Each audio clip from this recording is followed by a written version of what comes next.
What's good, Ravens flock? Welcome in to another edition of the Ravens Rundown, powered by Chat Sports. Tyler Jones here with you. Happy to have you with us. On today's show, we have a comprehensive preview of the Ravens and Bills matchup, an exciting game that deserves better than a 1 p.m. Eastern Time kickoff, but that wasn't my decision. Don't blame me for that. We will tell you everything you need to know about this game in just 1 second. Before we get to that, though, flock, it's time to get rowdy. If you want to beat the Buffalo Bills, then I need you to do one thing for me. I need you to get in that comment section, turn on the all caps button, and press F the Bills. Show your excitement. Show that you want to beat this Buffalo Bills team. It's not personal. It's just business. Type F the Bills if you want to see a Ravens win on Sunday. The Ravens and the Bills, an exciting matchup. Two of the best young quarterbacks in the National Football League in Josh Allen and Lamar Jackson. Those two head-to-head, that is quite the storyline in itself. But beyond that, you're looking at two of the top teams in the AFC. Through the first 3 weeks of the season, the Bills have looked as good as anybody in football. Remember, they entered this season as the Super Bowl favorites. Then, for this Ravens team, a high-powered offense with Lamar Jackson playing out of his mind to start off the season, but a defense that tends to give up a lot of yardage and a lot of points. Can they turn it around and do enough to slow down Buffalo this week? We'll dive into that here in just a second. But let's dive into the odds first. Here's what things stack up this weekend. The over-under, way too low, 51.5. I'm hammering the over. That, to me, might be the easiest bet of the entire NFL slate this weekend, is the over-under in this Ravens-Bills game. Look, I can't guarantee a Ravens win, but I can guarantee that over-under is going to hit. Gotta hammer the over on this one. Bills, 3-point favorite. What do you think there, guys? We'll get to your predictions in just 1 second. But I want to make sure that you place your bets with Chat Sports' exclusive sportsbook partner, BetUS. If you go to chatsports.com/bet and use the promo code CHAT125, I'm going to do you a favor. I'm going to give you a 125% deposit bonus just because you are a viewer of the Ravens Rundown. Use that promo code CHAT125. And you put $100 down, you get $125 to spend for free. It's a great deal. I'm just that type of guy. I'm looking out for you. Chatsports.com/bet, promo code chat125 at checkout. What's your bet going to be? Predict the score for me in the comments section. Let me know how you think this game is going to play out, whether it's a Ravens win or a Bills win. You can be honest with me. If you think the Bills are going to win, that's fine. Just let me know in the comments section. Put your score prediction in the comments section below. So let's begin with the Ravens injury report, and it is a lengthy one, right? Here is where things stand right now. Michael Pierce, the bicep injury that he suffered, he's out. He's not playing. We already know that. Still waiting to see what the timetable is on his return, but that's not good. J.K. Dobbins, remember he had the ACL injury. We've talked about that all offseason long. Finally came back last week, and now he's dealing with chest issues. And he was limited in practice this week. Expected to play, but we'll see how much we see of J.K. Dobbins. And remember, he didn't play a whole lot last week either. There's Justin Houston, who's questionable with a groin. And then there's Patrick Mekari, who has that ankle issue. He's questionable. And then linebacker Trent Harris with an undisclosed injury. He's questionable as well. And that's not even including Ronnie Stanley on the official injury report. Stanley, we've been waiting for his return. He's been medically cleared for quite some time, but John Harbaugh and the coaching staff have said that they're waiting for Stanley to feel comfortable at 100% full speed. And so he could make his debut. There's talk about him making that debut, but that remains to be seen. If not, then rookie Daniel Falele would be ready to go and get that start for the Ravens at that left tackle spot. So my number one key to the game for the Ravens, block, block, block, okay? I mean, it comes with the nature of the beast in football, right? And I'll say this much. What is going to be a problem to deal with is this pass rush of the Buffalo Bills. We know what they did bringing in Von Miller and some of the big players that they have on this Bills defense. And that pass rush is no joke. Fifth best in the league right now with a 51% pass rush win rate. Pretty solid. So To me, that is going to be an issue to deal with when you already know you're shorthanded, like we talked about with the issues on the offensive line.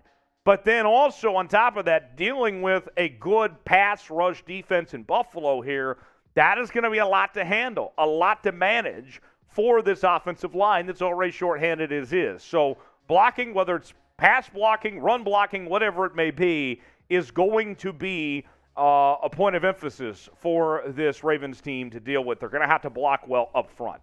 Number 2, the run game needs to be established. Now, I'll say this much. When it comes to the run game for the Baltimore Ravens, the run game's been pretty solid. But in large part, it's because of what we've seen from Lamar Jackson. Look, the Ravens are ranked 4th in the National Football League in run block win rate. They're winning at the line of scrimmage when it comes to running the football at 76%. But, and there's a key but in here, that the Ravens, when you look at this group, it has to be beyond just Lamar Jackson. He can't be the only one when it comes to this run game being effective. We need to see more from J.K. Dobbins. That workload needs to increase. Justice Hill was limited last week, but we need to see more of that, more than just the 6 carries for 60 yards. If you're averaging 10 yards a carry, keep it rolling. More of Justice Hill as far as I'm concerned. I'm going to show you the numbers from last week in just a second. Before we get to that, though, what say you here on the Ravens Rundown? Will Lamar Jackson lead Baltimore in rushing this week? Is it going to happen again? We've seen back-to-back games now for Lamar Jackson where he's led the Ravens in rushing with over 100 yards on the ground. Is that going to happen again? If so, type Y for yes. If not, type in for no. Let me know if Lamar Jackson will lead the Ravens in rushing this week. We're covering your team all season long here on the Ravens Rundown with nonstop Baltimore Ravens coverage, and it's all in one place, right here on the channel. And the best part about it, it's free. News, rumors, trades, free agency, and more right here on the channel. You ain't alive if you're not subscribed to the channel. Subscribe now for the latest happenings with your favorite team right here on the Ravens Rundown. YouTube.com/RavensTV. Subscribe today. Turn on notifications so you never miss a moment. The rushing statistics last week against New England. As you can see, Lamar Jackson, over 100 yards on the ground. Justice Hill was solid. Would like to see him get more. J.K. Dobbins, 7 carries last week, 23 yards. It can't just be Lamar Jackson, because the truth of the matter is, if Lamar Jackson, if you are so dependent on him to run the football like that and not using your running backs to take on some of that workload, you were asking your quarterback to get hurt, okay? It's got to be some, as much as I love Lamar Jackson, the way that he's played at an MVP level, eventually you're going to burn him out. You can't ask him to do everything. Those other running backs are going to have to step up. Number 3 on my keys to the game, the secondary needs to tighten up. Look, here's the reality of this, folks, okay? Let me put this in the simplest of terms for you.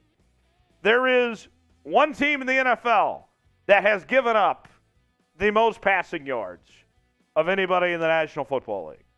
That's the Baltimore Ravens. The secondary, now, granted, the numbers are a bit inflated from how things went in that Miami game, and then the garbage time yards that Joe Flacco got against the Jets. But it's bad, folks. The secondary has to tighten up and play a lot better as a whole. Now, last week we saw some turnovers made. Marcus Peters, Marlon Humphrey, those guys. But the yardage has to come down a bit. Here's what Marcus Peters had to say on the secondary this week. I think it's going to take some time for us to put it together. It's going to be week by week. We're going to get better. So we know it's going to take some time for all of us to kind of get this thing rolling. But once it's rolling, it's going to be clicking at the right time, and that's what we need. And this is their toughest test yet, facing one of the best quarterbacks on planet Earth in Josh Allen. With that cannon of an arm that he has, this is going to be something facing this Ravens team, and this secondary is going to have to play well and tighten up things. What's your confidence level in slowing down Josh Allen? Can the Ravens do enough to bring Josh Allen back to earth? What say you? Let me know. Scale it for me in the comments section, 1 through 10. Put a number on it, what you think the Ravens can do. How good of a job can they do slowing down Josh Allen? Let me know in the comments section. And finally, our final key to victory for the Ravens, finding an outside pass rush. Look, the Ravens, the identity with this group, when it comes to this pass rush, historically speaking, is spectacular, right? I mean, you know the names. You know what the Ravens do when it comes defensively and having all sorts of great pass rushers over the years. But right now, they're lacking in that outside pass rush. Now, good news, help is on the way. Jason Pierre-Paul was signed this week. He's expected to play this weekend, and we know about how shorthanded that group was with the injuries that they've dealt with when it comes to outside pass rushers. And now, here is what Calais Campbell had to say about Jason Pierre-Paul, what he's bringing to this outside pass rush.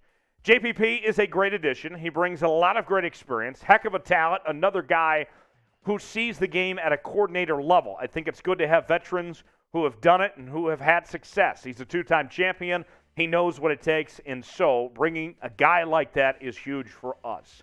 So with that, I know it's asking a lot, but JPP, right off the jump, is going to be needed and is going to need to play well. They need to get something. They need to pressure Josh Allen. They have to do that if they're going to have a chance in this game. Ultimately, with that being said, this is not a diss on this Ravens team, but the Bills right now are just too good. Look, at this time, the Bills are a better team than the Ravens.